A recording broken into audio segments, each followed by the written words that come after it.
over to you, Vijay, because many of us say we're fighting the same fight again and again and again. There was a conversation yesterday, will this fight ever end? Will this fight ever end? Well, first, Asad, thanks for forcing me to come to Glasgow. When I walk the streets of cities like this, Glasgow was the UK's second most important city. Beautiful buildings, beautiful streets, a gorgeous city. It had Red Clydeside in 1919, the uprising to create a Soviet in Scotland. But it was, crushed, of course. When I see cities like this, I think also about the other side of it. There's a phrase from Walter Benjamin: every monument of civilization is also a monument of barbarism. I think of the famines in Bengal, the jute workers in Bengal sending jute to Dundee through the Glasgow port. I think of human beings from Africa enslaved and brought from Ghana to the New World, and all those prophets getting sucked into cities like London and Glasgow. Between 1765 and 1938, the British Isles stole $45 trillion pounds from India, 45 trillion sterling from India. We never got paid for that. When the British left India, when we threw the British out, our literacy rate was 13%. So much for several hundred years of so-called civilization. Meanwhile, our landscapes were destroyed. Coal was foisted on India. You foisted coal on us. You were the ones that came and made us coal dependent. And then you left, and now you dare to condescend to us. When I listen to Boris Johnson, when I listen to people like Joe Biden, when I listen even more to Emmanuel Macron, all I can think of is how condescending you are. You condescended to us 400 years ago. You condescended to us 300 years ago. You condescended to us 200 years ago. You condescended to us 100 years ago. You're condescending to us today. You only know condescension because for you, colonialism isn't something that happened in the past and we defeated you. It's not that. For you, colonialism is a permanent condition. And that permanent condition happens in two ways.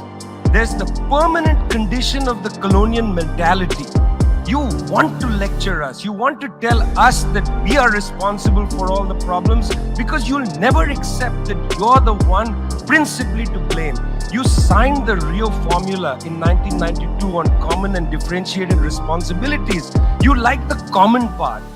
You like the common part. You like to say we're all in this together and so on. We're not in this together. The United States, 4-5% of the world's population, still uses 25% of the world's resources. You outsource production to China and then you say China is the carbon polluter. China's producing your buckets. China's producing your nuts and bolts. China's producing your phones. Try to produce it in your own countries and see your carbon emissions rise. You love lecturing us because you have a colonial mentality. Then there are colonial structures and institutions.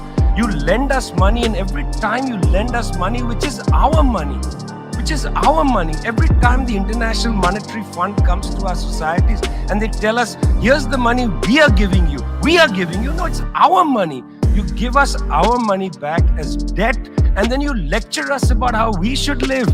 It's extraordinary. It's not just a colonial mentality. It's the colonial structures and institutions which reproduce themselves year after year after year. And let me tell you something. The climate justice movement, not clued enough on this. The climate justice movement is a movement that says we're worried about our future. What future? What future? Children in the African continent, in Asia, in Latin America, they don't have a future. They don't have a present. They're not worried about the future. They're worried about their present. Your slogan is, we're worried about the future. What future? That's a middle-class bourgeois Western slogan. You got to be worried about now.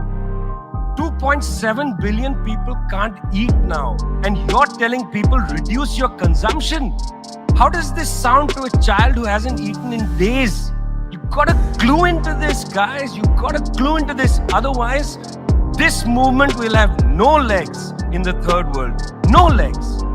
Later, I'd like to tell you about the International People's Assembly, a network of 200 political organizations that we're setting up, rooted in the global south. We want to tell you what our issues are, but are you willing to listen?